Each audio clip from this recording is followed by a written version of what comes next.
À voix haute, à voix mystérieuse. Étrange disparition. Texte de Jérôme Fouquet. Cette affaire est corsée, comme un bon ristretto qui vous agrippe l'intestin et vous malaxe les tripes jusqu'à ce que vous tourniez de l'œil. François, Lucie et Anthony manquent à l'appel depuis un mois.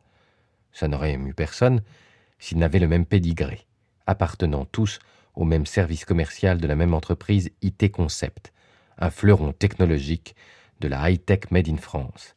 Ces ingénieurs ont développé un système de biométrie faciale qui permet à n'importe quelle caméra de reconnaître un individu qui passerait à moins de 50 mètres. Une prouesse qui lui a valu les louanges appuyées de la presse et le léchage de babines des autorités. J'essaie de jeter mes premières hypothèses sur ces étranges disparitions. Qui aurait intérêt à se débarrasser d'eux ? S'il s'agit d'un concurrent ou d'une puissance étrangère, pourquoi mettre des commerciaux hors d'état de nuire et non directement les ingénieurs qui développent la solution ? Pourrait-il s'agir d'une attaque interne ? J'ai pu observer un silotage marqué entre les départements, dont les responsables sont loin de tirer la couverture du même côté. De là à s'amputer de la main qui les nourrit en dégageant les commerciaux, il y a un gouffre. Ma piste la plus crédible à ce stade me conduit à Michel, directeur commercial, chef d'une équipe de 7 moins 3 vendeurs. Après une petite enquête, l'homme s'avère acariâtre, parfois rustre et brutal. Il ne tolère pas la médiocrité et abhorre par-dessus tout les tirs au flanc. En 35 ans de carrière, ses résultats plaident pour lui, à l'exception de ceux de l'an dernier. Une raison suffisante pour dézinguer 3 subalternes qui ne lui reviennent pas. Ma longue carrière dans la police m'a appris à me méfier des coïncidences. Il se passe quelque chose chez IT Concept et je mettrai toute mon énergie et ma matière grise au service de la vérité. Moi, c'est Mathieu, alias Matt, ou The Brain. Aujourd'hui, j'ai raccroché les crampons de flic. J'ai la conviction qu'aucun esprit humain ne devrait subir autant d'atrocités. Certains dossiers me hantent encore la nuit. Je suis obligé de me lever pour vider un verre de Jameson et calmer cette colère qui gronde. Depuis 2 ans, j'ai viré ma cutie. Je me suis mis à mon compte. J'accepte les affaires qu'on veut bien me confier. Je ne fais pas de pub, je ne démarche aucun client et je refuse régulièrement du boulot. J'avais pourtant la faiblesse de penser, quand j'étais flic, que nous abattions un travail colossal, l'arbre qui cache la forêt. En réalité, la maréchaussée écope le bateau troué de l'humanité à coups de cuillère. Il ne se passe pas une semaine sans qu'on m'appelle pour des affaires de vol crapuleux, de meurtres sordides ou de viols turpides. Celui qui m'a appelé, c'est Thomas, un des 4 commerciaux qui embauchent encore chez IT Concept. Il s'inquiète pour ses collègues dont 2 sont des amis. Il a appris mon existence grâce à une amie de ma tante. Il a placé ses espoirs en moi, m'a déjà versé un petit acompte de 1 000 €. Je vais tout faire pour ne pas le décevoir. J'ai commencé par me faire recruter dans l'équipe d'entretien qui intervient dans le grand bâtiment où IT Concept partage des locaux avec d'autres entreprises. Ça me permet d'être au contact des salariés, de glaner des infos à la machine à café, d'observer les comportements ambigus à travers les cloisons vitrées des open space ou des salles de réunion. Pour l'instant, je dois avouer que je suis aussi sec qu'un verre de muscadet que je m'envoie par rasade pour supporter les longues soirées d'hiver. L'alcool est devenu pour moi, au fil des ans, le seul calmant acceptable. Anthony a disparu un jeudi vers 15h pour honorer un rendez-vous professionnel. Aucun de ses clients n'a pourtant confirmé avoir planifié de le rencontrer ce jour-là. J'ai fait un saut chez sa gardienne, une certaine Annabelle, longue et serrée comme un pylône électrique. Sauf que, dans son cas, je doute que le courant ne passe à tous les étages. Elle m'a affirmé ne pas avoir revu Anthony depuis sa disparition. Elle n'a pas cherché à en savoir plus. Pour elle, les locataires vont et viennent dans le moulin de la vie. Elle se garde bien d'en savoir plus. Une fois, elle a cherché à se renseigner sur le ramdam d'une locataire. Elle est tombée au milieu d'une rixe. Elle en a été pour ses frais. Plus d'1 semaine sur un lit d'hôpital avec 10 points de suture, en prime. Habiter Saint-Ouen n'est pas une sinécure. Je lui ai laissé ma carte et un billet de 50 si elle entendait parler de quelque chose, avec la promesse de récolter le double si c'était de la nature à m'aider dans mon enquête. Elle m'a gratifié d'une moue contrite, comprenant que l'affaire était sérieuse, puis m'a juré ses grands dieux qu'elle essaierait d'en savoir davantage. L'argent est un bon serviteur. Pour Lucie et François, les circonstances sont les mêmes. Partis tard un soir de semaine, personne ne peut se vanter de les avoir revus depuis. Aucun mot à leur patron, ni à leur RRH, qui pour une fois met le mot humain en valeur. Vanessa est une trentenaire jolie, pimpante, avare ni de sourire, ni de bonne humeur. Quand on évoque le drame, elle se referme, mâchonne plus vigoureusement son chewing-gum, puis balaie le problème en évoquant un concours de circonstances et la coopération la plus totale avec les services de police pour avancer dans l'enquête. De mon côté, j'ai sorti les mains de mes poches, orchestrant une petite tournée des hôpitaux et des morgues aux alentours d'Issy-les-Moulineaux où sévit IT Concept. Étrangement, aucune trace des 3 employés. J'ai contacté les membres de leur famille, tous inquiets, et dans l'expectative d'une mauvaise nouvelle, la police d'Issy-les-Moules, visiblement sensible à la psychologie, leur ayant laissé un espoir de réapparition proche du néant. Ce matin, j'ai émergé aux aurores au siège de la boîte, l'occasion d'un petit tête-à-tête avec Isabelle, l'assistante de Michel, avec laquelle j'ai sympathisé. Elle n'a pas sa langue dans sa poche, et je compte sur cette entrevue pour avancer. Je touille machinalement mon ristretto en contemplant cette soixantenaire dont le teint blême est à peine rehaussé par la lumière blafarde qui descend de la grande barre de néon de la salle de repos. Ambiance intimiste, prompte aux révélations. J'ai décidé de jouer crânement ma chance en lui soumettant mon hypothèse sur ses étranges disparitions. C'est un risque, car elle pourrait prendre grief qu'on soupçonne son chef de malfaisance. Je lui expose ma théorie, huilée à la technique des petits pas. Elle m'écoute attentivement, puis arque un sourcil incertain avant de lâcher un rire tonitruant. « Impossible que Michel soit mêlé à ça, me dit-elle. Il part à la retraite dans 6 mois. Il n'a plus rien à attendre de cette boîte. On lui fait un gros chèque pour dégraisser. Il doit choisir lui-même son remplaçant au sein du service commercial. » Le mobile vient de me tomber sur le coin de la figure dans un panier gardi avec en prime 4 suspects. Comme mon expérience me l'a appris, un peu d'obstination et de patience n'ont jamais fait de mal pour remettre une enquête qui patine sur la bonne voie.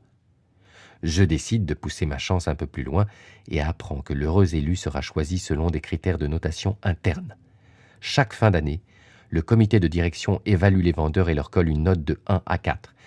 Un 1 signifie l'incompétence, c'est en général rare et synonyme de blâme pour celui qui est concerné. À l'inverse, le 4 veut dire que le commercial est un demi-dieu, ce qui n'arrive jamais non plus. La plupart du temps, les notes aussi de 2 à 3, avec de belles nuances, comme à l'école primaire, des 2+, 2++ ou 3-. Il ne me reste plus qu'à vérifier le mieux placé dans la course au poste de calife. De 2 choses l'une. Soit il s'agit du coupable, soit de la prochaine victime. Et je sais parfaitement auprès de qui m'adresser pour glaner cette information. Vanessa prend son café sur les coups de 10 heures, pas dans le genre à se faire violence le matin.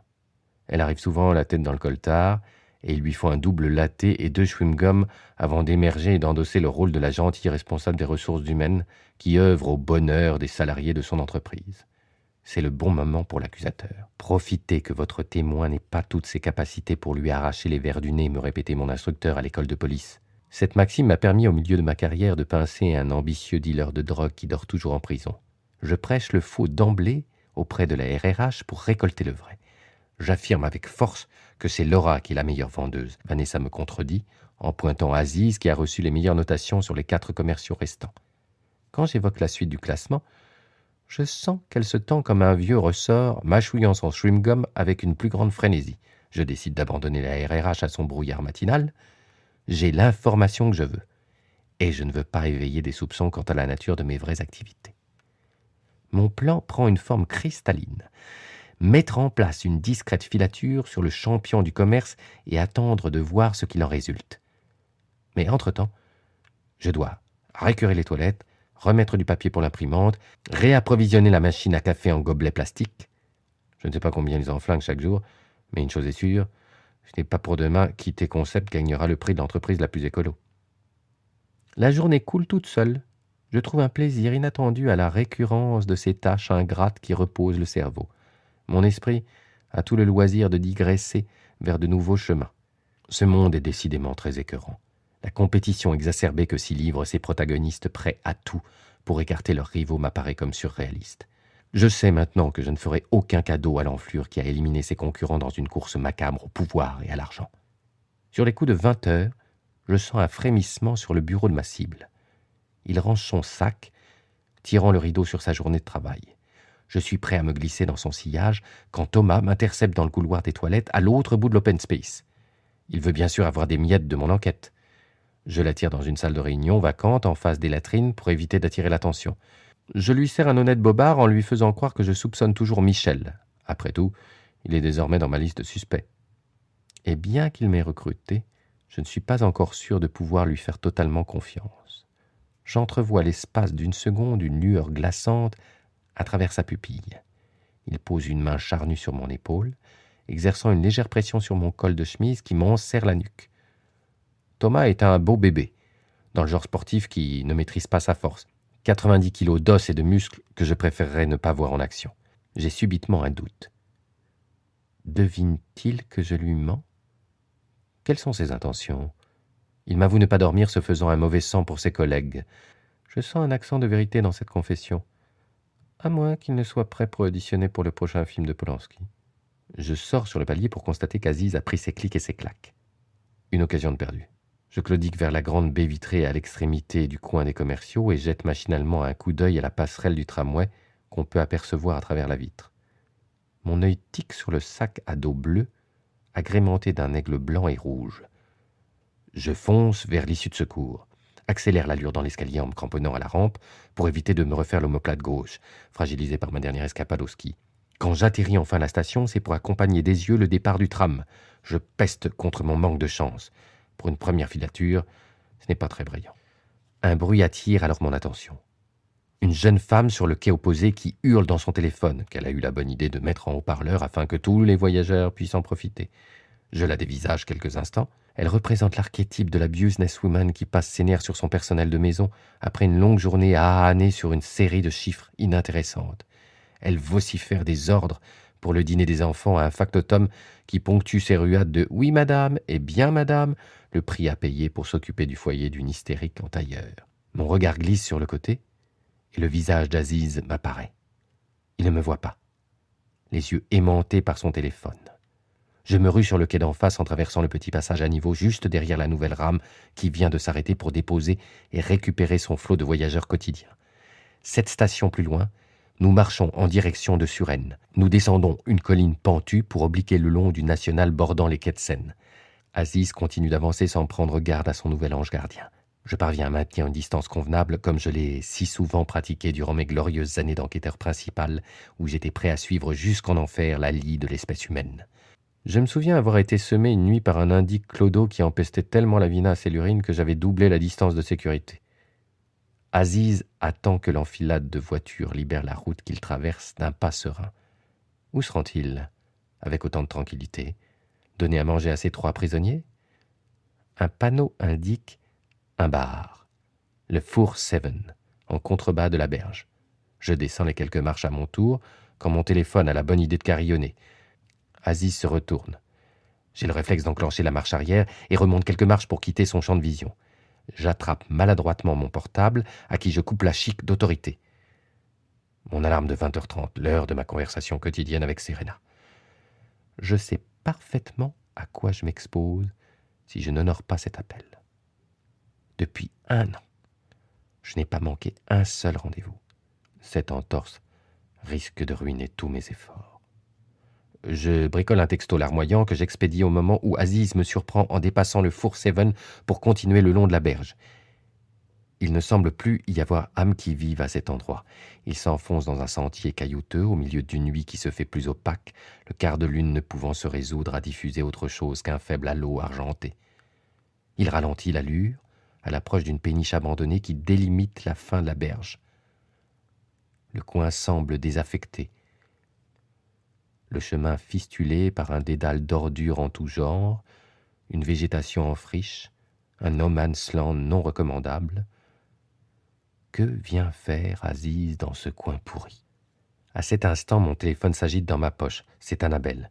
Je n'ai pas le choix que de laisser le concierge champaler sur ma machine. Le vendeur informatique est à l'arrêt devant le bateau. Il jette un coup d'œil circulaire, comme s'il s'apprêtait à le recouvrir de tags flamboyants. Ce qui ne ferait pas de mal à l'embarcation, ceci dit, celle-ci décrépit par la rouille et l'usure. L'attente se prolonge. Mon pantalon vibre de nouveau. Texto explicite de la gardienne d'immeuble. Du nouveau sur Anthony, rappelez-moi. Je dégaine, pensant naïvement qu'Aziz attend quelqu'un, ce qui doit m'octroyer quelques minutes de répit. Je tombe des nues quand elle m'annonce qu'il était parti vivre chez sa copine sans prévenir personne, qu'il est entré au bercail parce qu'ils ont rompu. Je commets alors l'erreur de quitter les yeux le vendeur de l'année une poignée de secondes. Il en profite pour disparaître. Où a-t-il filé? Je ne vois qu'une issue possible. J'abrège mon coup de fil avec Annabelle et m'avance à pas feutrer en direction de la péniche. Je n'ai plus le droit de porter une arme. Voilà pourquoi je dégaine ma bombe lacrymo. Un pis-aller qui ne me rassure qu'à moitié. Je suis déjà aux 2 tiers de l'ersatz de passerelle qui mène au bateau, une longue planche en bambou vermoulu quand j'entends un bruit de vaisselle cassée. J'accélère le pas pour me retrouver sur la péniche. Malgré la nuit, je ne vois rien de suspect au pont supérieur qu'une carlingue décatie, un semblant de terrasse avec du faux gazon et une porte menant vers la cabine principale et l'étage inférieur. J'attends quelques instants la bombe bien encapsulée dans ma main droite. Mais rien ne se passe. Ma curiosité me pousse à l'action. À la seconde où je pose ma main gauche sur la poignée, la porte en métal s'ouvre en grand. Une ombre se jette sur moi, percute mon épaule meurtrie, provoquant une onde de douleur qui essaime dans tout mon corps.